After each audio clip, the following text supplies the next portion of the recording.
Em julho deste ano, um menor delinquente de 17 anos, acusado de 14 crimes de morte e centenas de outras ações criminosas, fugiu espetacularmente quando era transferido para uma unidade da Fundação do Bem-Estar do Menor em Mojimirim, interior de São Paulo.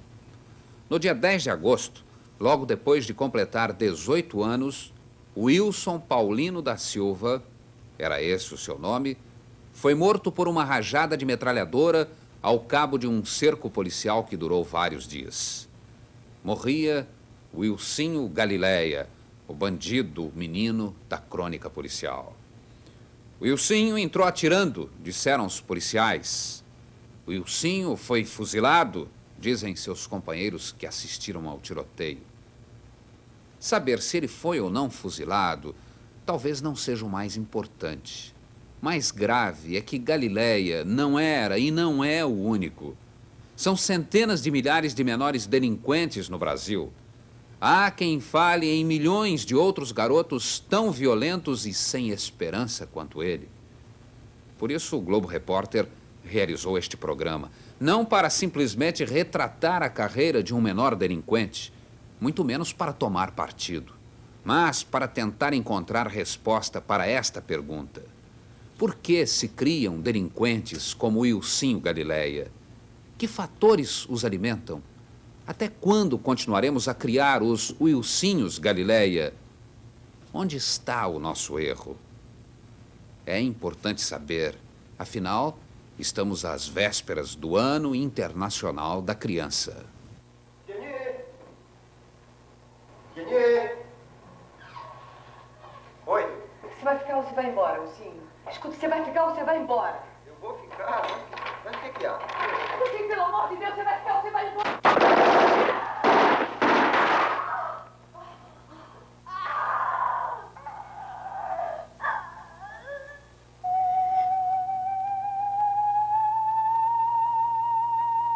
A gente estava dormindo, só escutamos tiros só.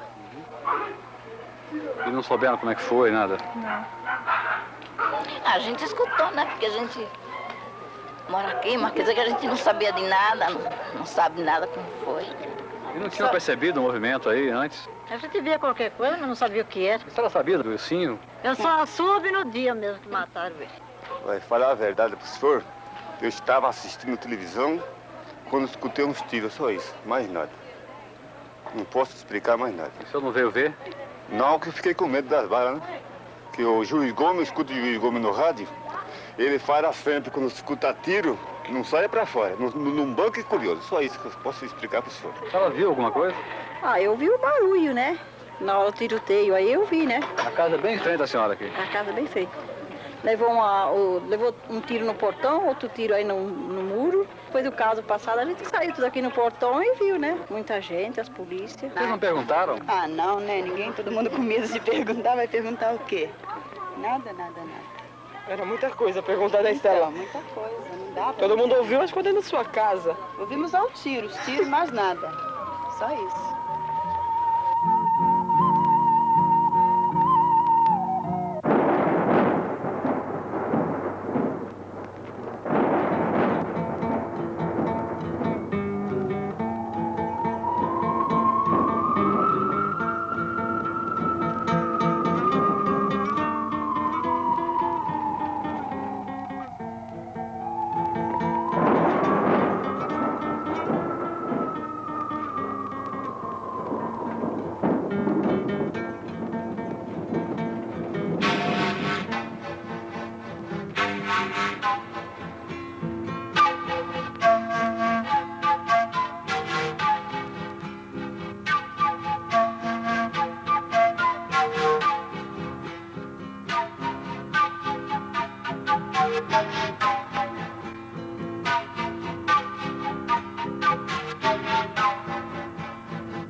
Deixa ninguém olhar não, hein? Tira todo mundo aí. Noite de 10 de agosto de 78, bairro Paulista de São João Clímaco. Depois de 3 dias de espera, a polícia enfrenta e mata o Wilson Paulino da Silva, conhecido como Wilsinho Galileia, um mês depois desse completar 18 anos. Tira todo mundo daí. Deixa ninguém ver. Doutor Adolfo Tiossi, qual o retrato que o senhor faria do Wilsinho Galileia? Bem, o Wilsinho já é bastante conhecido desde os 14 anos de idade. Na área, principalmente na área da atuação dele, São Caetano, São João Clímaco, que é a área do 26º distrito na capital. Diante de vários crimes por ele praticado,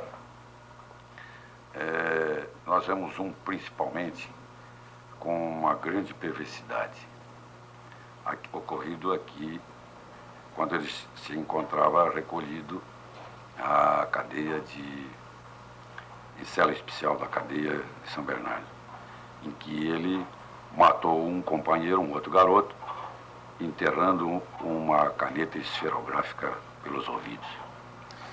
Quando é que ele começou a carreira dele? Nós temos aqui anotada a atuação dele em ato antissocial, em roubo, né? Já desde 1974, por este documento fornecido pelo Juizado de Menores de São Caetano do Sul. Dentro desse documento estão anotadas outras ações, de 1976, 1977, 1978, agora é que ele havia completado os 18 anos. Neste outro termo de declarações prestadas junto ao Juizado de Menores da capital, ele que o declarante já praticou 8 homicídios e incontáveis furtos e assaltos. Também documento fornecido pelo Juizado de Menores. Nós vemos aqui uma série de roubos por ele praticados, em todos de 1977. Inclusive com mortes? Inclusive com mortes. Um latrocínio aqui, mais um homicídio aqui, só aqui nós temos 3 homicídios. Esse documento é de quando?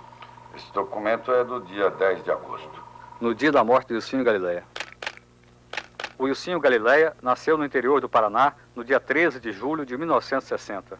Considerado um bandido perigoso, começou sua carreira de crimes com 9 anos. Até sua morte, com 18 anos, é acusado de centenas de assaltos, com mais de 500 ações e de até 17 homicídios. Conta-se que, para sua morte, corria a promessa de uma gratificação de 100 mil cruzeiros.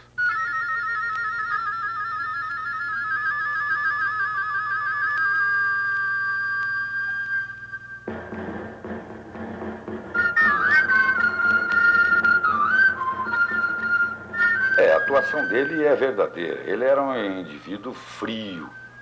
Ele, inclusive, atirou num PM que, durante uma perseguição, ele acabou caindo assim, entrando dentro de uma vala, certo?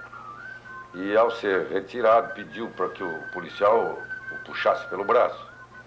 E, ao ser puxado pelo braço, ele atira na barriga do policial e se evadiu. Esse fato aí que eu te contei da cadeia aqui de São Bernardo já demonstra aí o quanto ele era mau, frio, perverso.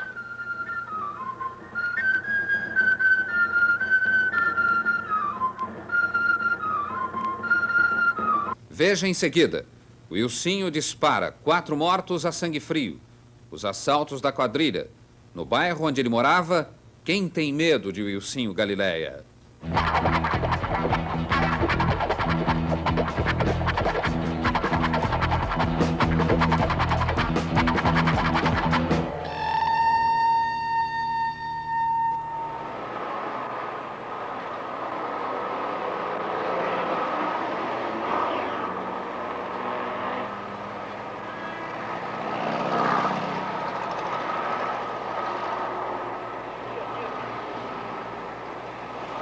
Quem sabe alguma coisa a respeito do assalto que houve aqui com 3 mortes? Só ouvi dizer também. Eu não estava aqui à noite, só ouvi dizer também. O que o senhor ouviu dizer? O que o senhor ouviu dizer? Eu ouvi dizer que invadiram a padaria e atacaram a padaria para assaltar e um dos gerentes aí, que é o Agostinho, né? Ele tentou, parece que reagir e tal, e felizmente mataram ele, né? Esteve no hospital vários dias e morreu. Aqui acontece muito assalto? De vez em quando acontece. Inclusive eu sou um caso vítima atualmente, queimaram a minha Kombi ali. Não, o assalto aqui já teve 3, né? Teve 3 assaltos aqui.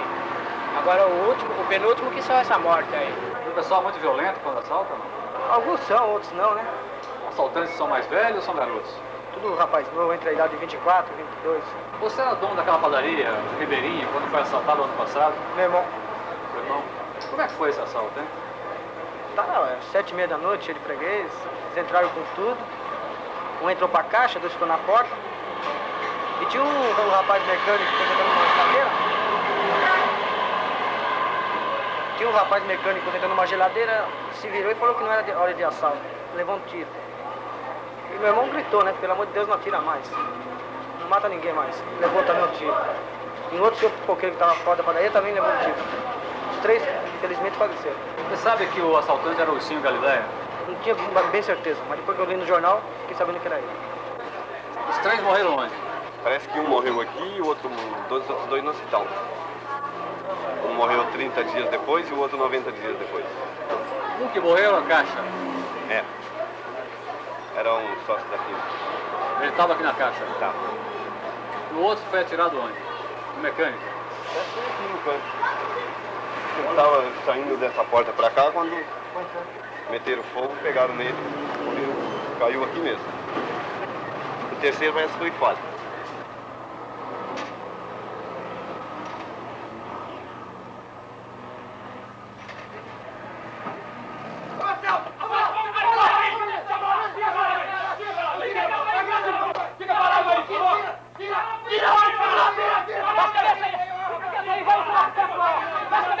Vamos lá, Portuga!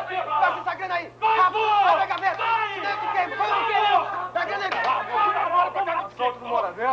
Passa só! A grana aí, rapaz! Pelo amor de Deus, o que é isso, rapaz? Eu te entrego o dinheiro! Era aproximadamente, na época, eram umas 7h15 da noite, mais ou menos. Estava lá dentro conversando com meu irmão. De repente eu ouvi tiros. Saí correndo aqui para fora. Na hora que eu estou chegando aqui na porta, vi dois indivíduos passando para cá correndo armados.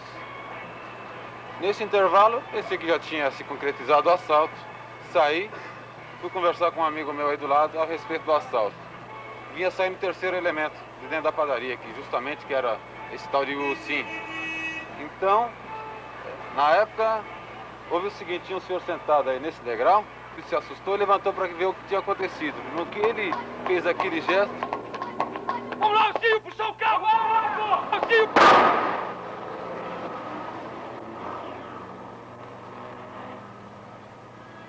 O que contava do Wilsinho por aqui? Ah, eu moro aqui nessa rua aí, na Laranjal, mas eu nunca, porque não tenho tempo aqui, né? Esse rapaz aí nunca andou pra cá. A última vez que eu vi aqui na Metalac, eu vi um negócio, um tiroteio aí, disse que prenderam o tal de biscuit, mas ele conseguiu fugir. Agora, essa última vez, eu disse, essa morte dele aí que foi fuzilado aí. Eu não tô sabendo mais nada. E você conheceu o Sim? Eu conheci ele que ele andava de carro, aí passava pra cima e pra baixo. Ele morou aqui, nós jogava bolinha junto, andava de cavalo de vez em quando, mas ele era pequeno, sabe? Como é que ele era? Ah, nem me lembro mais, faz tanto tempo que eu não vejo ele. Mas disseram que ele era mau, como é que ele era? Mau mesmo? Comigo ele não era, não, com os caras aqui.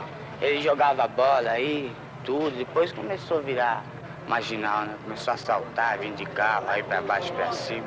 O pessoal gostava dele aqui? Não, o pessoal, assim, o pessoal, assim, na maioria, parece que também não desejava muito mal pra ele, não. Não desejava mal pra ele, não. Aqui ele só subia pra cima com carro, com acima das horas vagas dele, a equipe chegava no meio da moçada, ele respeitava todo mundo. Você queria falar? Eu sei que ele era pequenininho, ele sempre passava aí com o carro aí, comprava bala, dava bala pra mim, sempre ele fazia isso, nunca fez nada de mal pra mim. Os outros moleques também? Nem pros outros moleques, pros meus colegas que eles passavam aí, nunca ele fez mal pra ninguém. Há pouco tempo, velho? Antes dele morrer.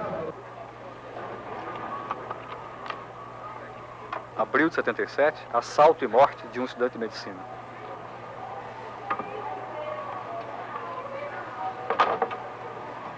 Vai sair do carro, vamos lá, vamos lá! Vamos, rapaz, vamos! Tá esperando o quê? Vamos lá! Vamos logo! Rapidinho! Vamos lá! Sai! Vamos, rapaz! Rapidinho! Olha a chave aí, vai a chave! A chave!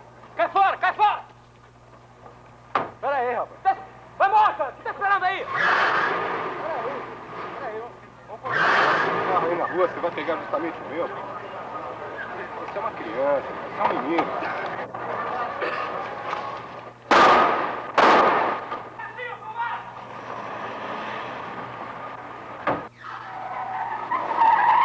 No próximo segmento, Chiquinho, o grande amigo, e sua namorada.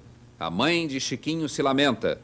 O que o Wilsinho e seus amigos faziam com o dinheiro roubado?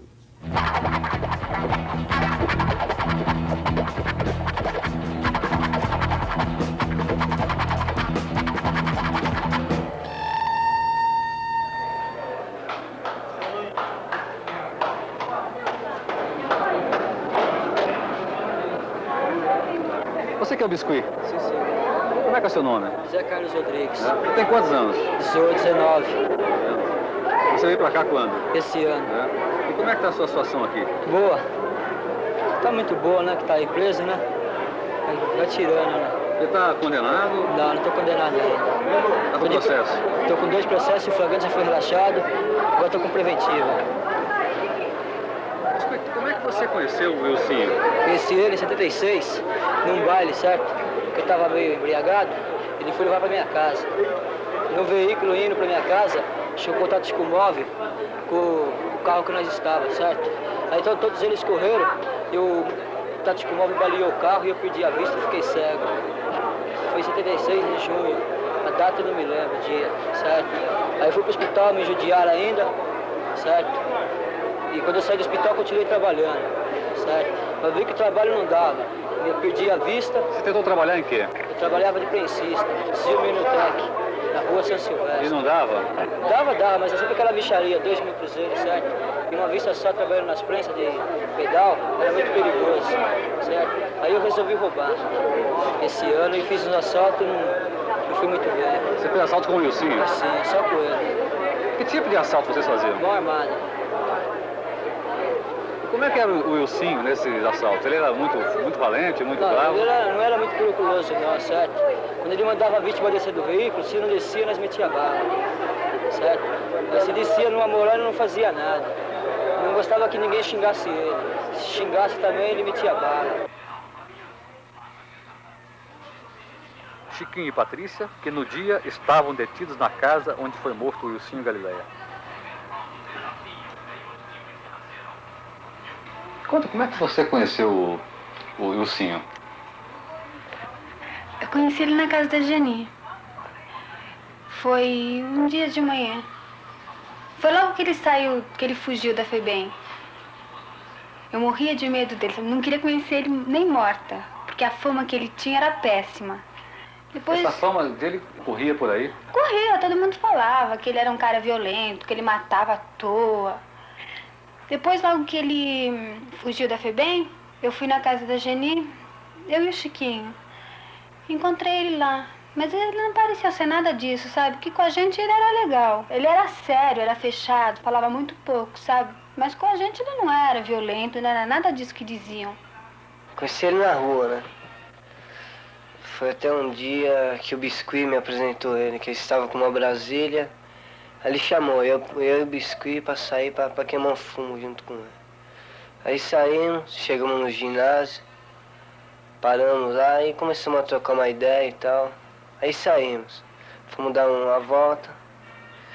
Depois desse dia ele começou a encarnar na minha, toda a mão queria que eu saísse com ele, saísse pra roubar junto com ele. E aí foi que eu saí e arrumei isso aí pra mim. Mas ele era gente também. Ele era matador, mas era gente. Era humano, sabe? Era muito revoltado. Acho que é até triste, sabe? Dava pena, porque parece que ele tinha complexo da vida que ele levava. Ele dizia que só roubava carrão. Carrão que ele dizia era Opala, Dodge Dart. Ele adorava Dodge Dart. E ele gostava de parecer filhinho de papai.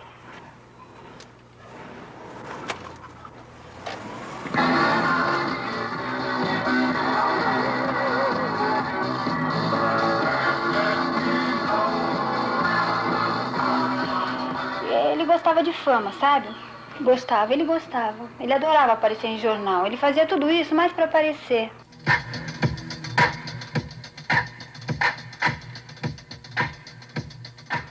Porque quando ele não saía no jornal, porque todo dia ele comprava, quando ele não saía no jornal, ele falava, pô, o que esses homens estão fazendo que não põe notícia minha no jornal?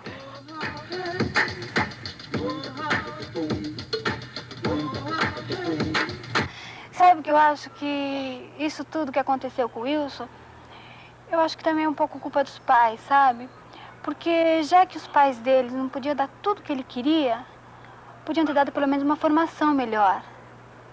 Porque a mãe dele sabia de tudo que ele fazia e admitia, sabe? Ela apoiava. Poxa, eu acho que ela devia ter dado um jeito nisso. Acho que nesse ponto os pais dele foram culpados. Como é que a senhora vê isso aí? Eu sofro muito com isso, porque desde que eu soube que meu filho andava com maus elementos, eu sempre aconselhei, sempre dei o amor, tudo, amor de mãe. O irmão também aconselhava ele muito, os vizinhos, todos procuraram ajudar ele. Mas ele melhorava uns dias, depois ele tornava outra vez a se encontrar com ele. Quando eles não vinham procurar ele aqui, eles vinham aqui no portão da minha casa procurar por ele. E aí não tinha quem segurasse ele. Ele levantava da cama e saía e ia procurar ele.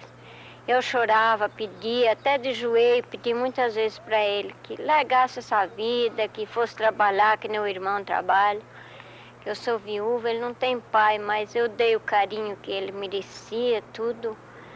Nunca abandonei ele por ele ter errado, eu nunca procurei abandonar ele, mas ele fez eu sofrer muito e estou sofrendo e não sei até quando vai aturar isso. Minha vida é chorar, ficar sem comer e pedir a Deus que Deus proteja ele de tudo isso aí e mais nada.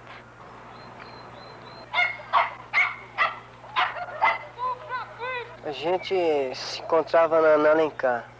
Eu já vinha com o carro, chegava, entrava no carro e ia para São Bernardo. Chegava lá, pegava um carro, soltava. A gente pegava uma base de 6, 7 carros por noite.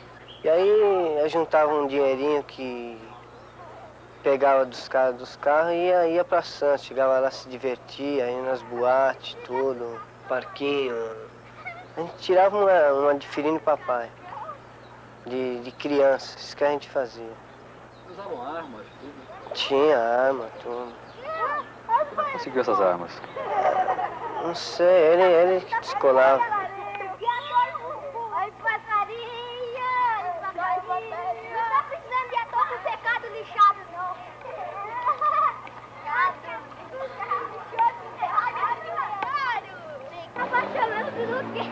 Foi aqui que eu conheci o Ilcinho, sentado aqui. Era o nosso ponto de encontro, né? Aqui que é 5 esquinas? É, 5 esquinas. A falada 5 esquinas é aqui. Vocês se encontravam sempre aqui? É, aqui ou lá embaixo. Todo mundo conheceu vocês aqui? Todo mundo.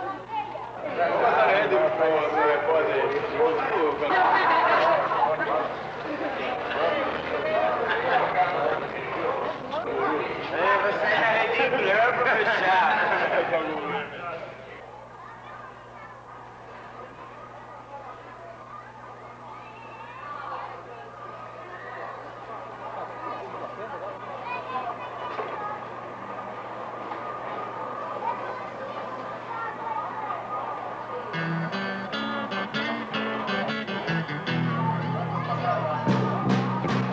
Vejam só que festa de arromba.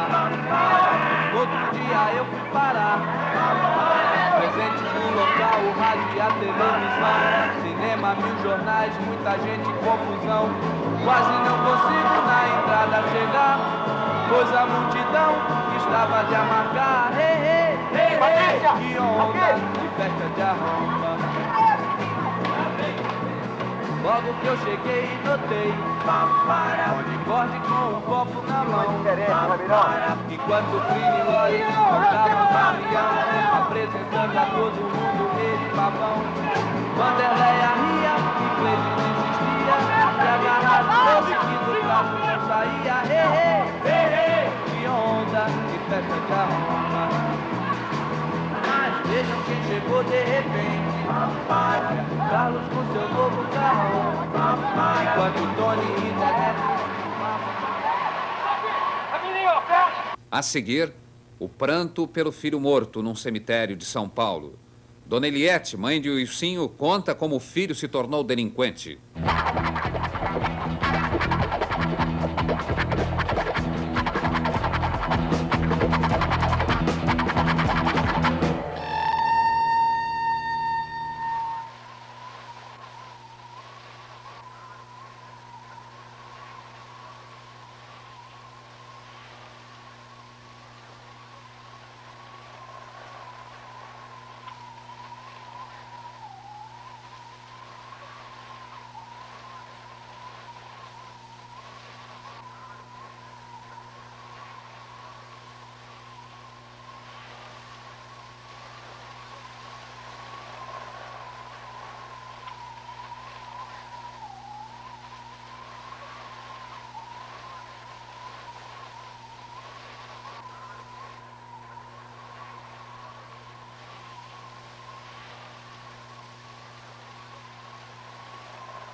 Antes do pai dele morrer, ele já começava a sair 10 horas, chegava 10 horas da noite em casa, mas ninguém não estava sabendo que ele estava aprontando na rua.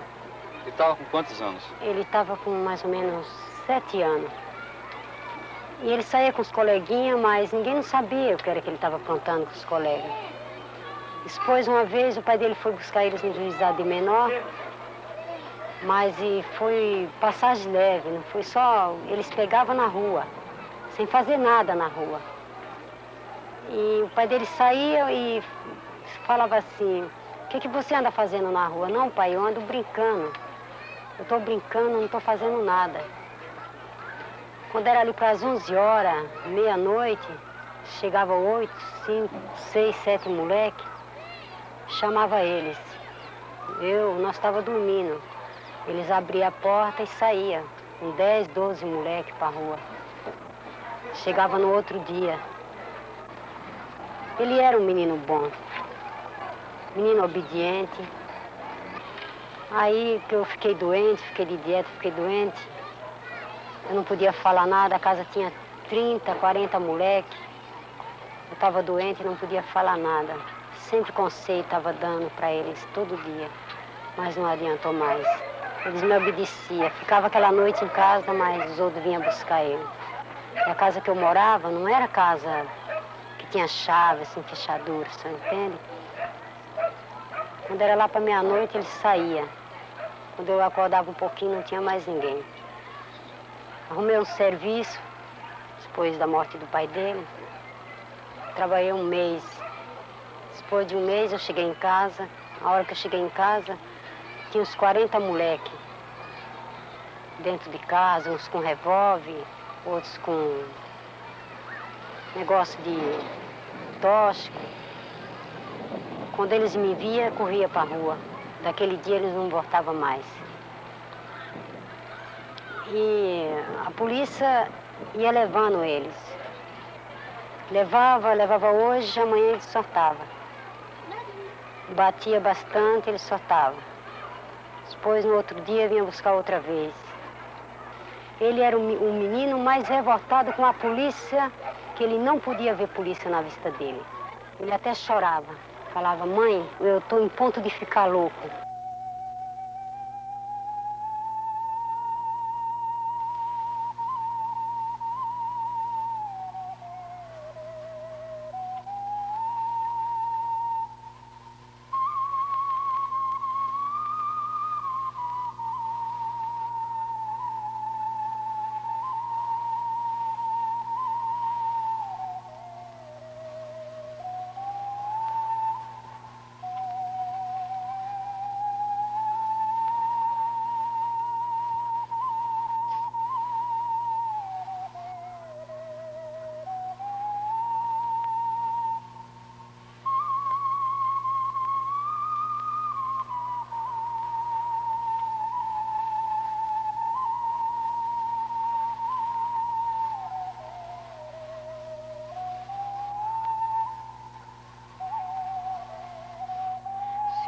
se eu pegasse a situação que eu vi o meu filho dentro do caixão, com balas atravessadas por o pescoço e no ouvido, e se eu tivesse um revólver naquela hora, se eu visse o que fez com meu filho, eu fazeria o mesmo. Eu fazeria o mesmo. Eu fazeria o mesmo. Não é vingança. Foram covarde de ter feito meu filho covarde. Maior covardia. Eu fazeria a mesma coisa. Eu fazeria. Eu faço.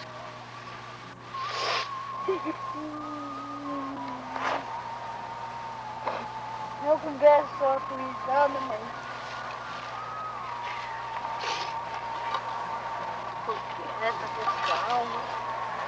No próximo segmento, por que o mito de Wilsinho Galileia?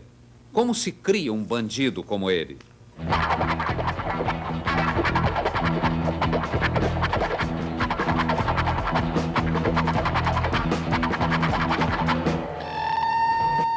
Na próxima terça-feira, na segunda parte deste documentário, o Globo Repórter estará em busca de uma resposta para estas perguntas. Como se constrói um mito como o de Wilsinho Galileia? Que condições são capazes de gerar num jovem como ele a revolta, a violência, o germe da delinquência? Que problemas familiares levam não um, mas todos os filhos de uma mulher à tragédia do crime? Na minha situação que eu precisava do filho meu para trabalhar, para me ajudar. Antes de eu morrer, eu queria que eu visse tudo meus filhos junto comigo. Porque eles sempre falam lá dentro que quando eles tiverem a liberdade deles, vão tirar os documentos, vão trabalhar. Porque essa vida de cadeia não é pra gente. É pra cachorro que eles falam pra mim. Na próxima terça-feira, o Globo Repórter vai mostrar como vive, como morre e como vive de novo um delinquente juvenil. Vive de novo nos muitos Wilsinhos Galileias que povoam os recolhimentos e reformatórios de menores, sem saída, sem chance na vida. Às vezes a gente não tinha dinheiro para sair, para ir a nenhum baile, para sair com uma garota, para ir a nenhum cinema. A gente ia pedir para o pai da gente, falava que não tinha. A gente até chorava para pedir para a mãe, para o pai. Não tem. O filho andava todo rasgado, não tinha para onde ir. Então ele tinha vergonha de sair com a menina aí, todo rasgado, todo sujo, ninguém dava dinheiro para ele. Às vezes, no começo pegava a lata, vendia, ia no ferro velho. O cara começou a pensar, eu já vou partir para outro trabalho. Aí começa a dar bota em feira, depois na cidade. Depois começa a partir para outro artigo. Pobre e sofredor, vem para mim, meu grande amor. Eu vou me embora, não volto mais. Adeus, garota, eu voltarei. Que esperança existe para este garoto? Ele tem 13 anos. Poderia ser um menino como outros, não fosse o estigma que carrega. Ele é o irmão mais moço de Wilsinho Galileia, Ramiro, que a imprensa já descreve como sucessor e vingador do irmão.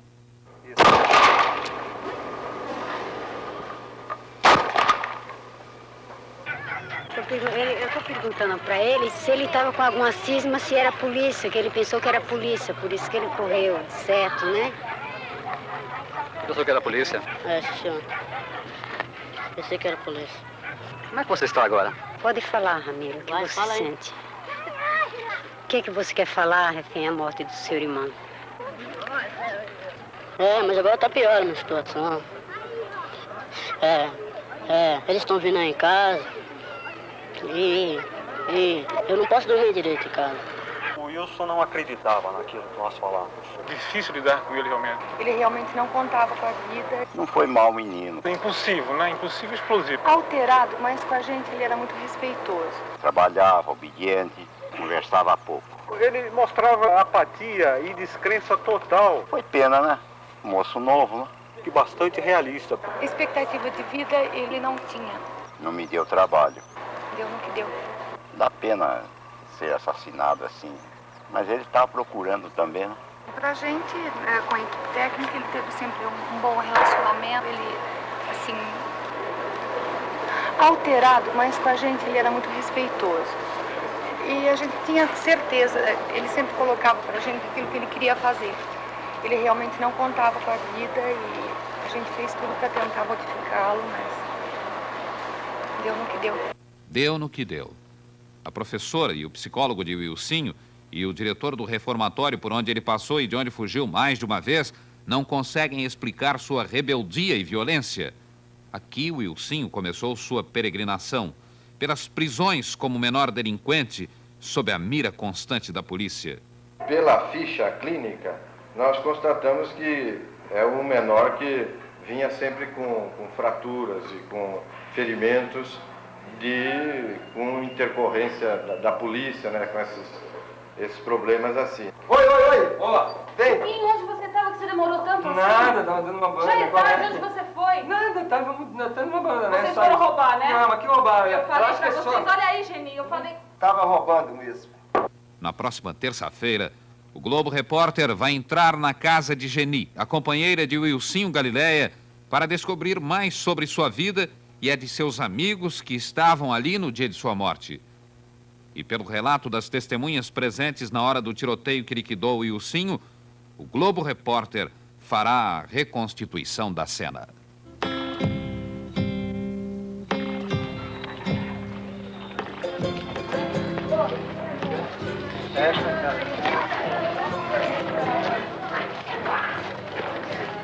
Essa casa.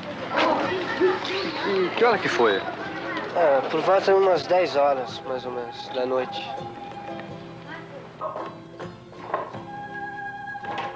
Geni! Toma a cabeça! Quietinho, e não olhava na cintura.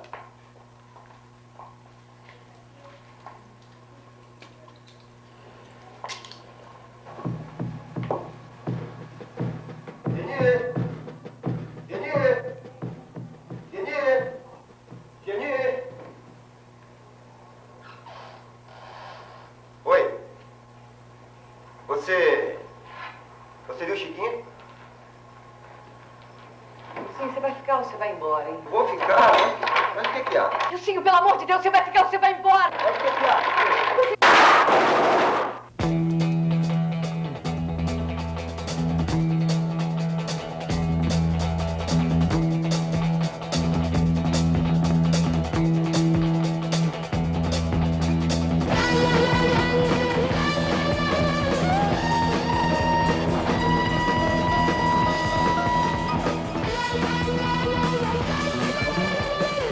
Thank you.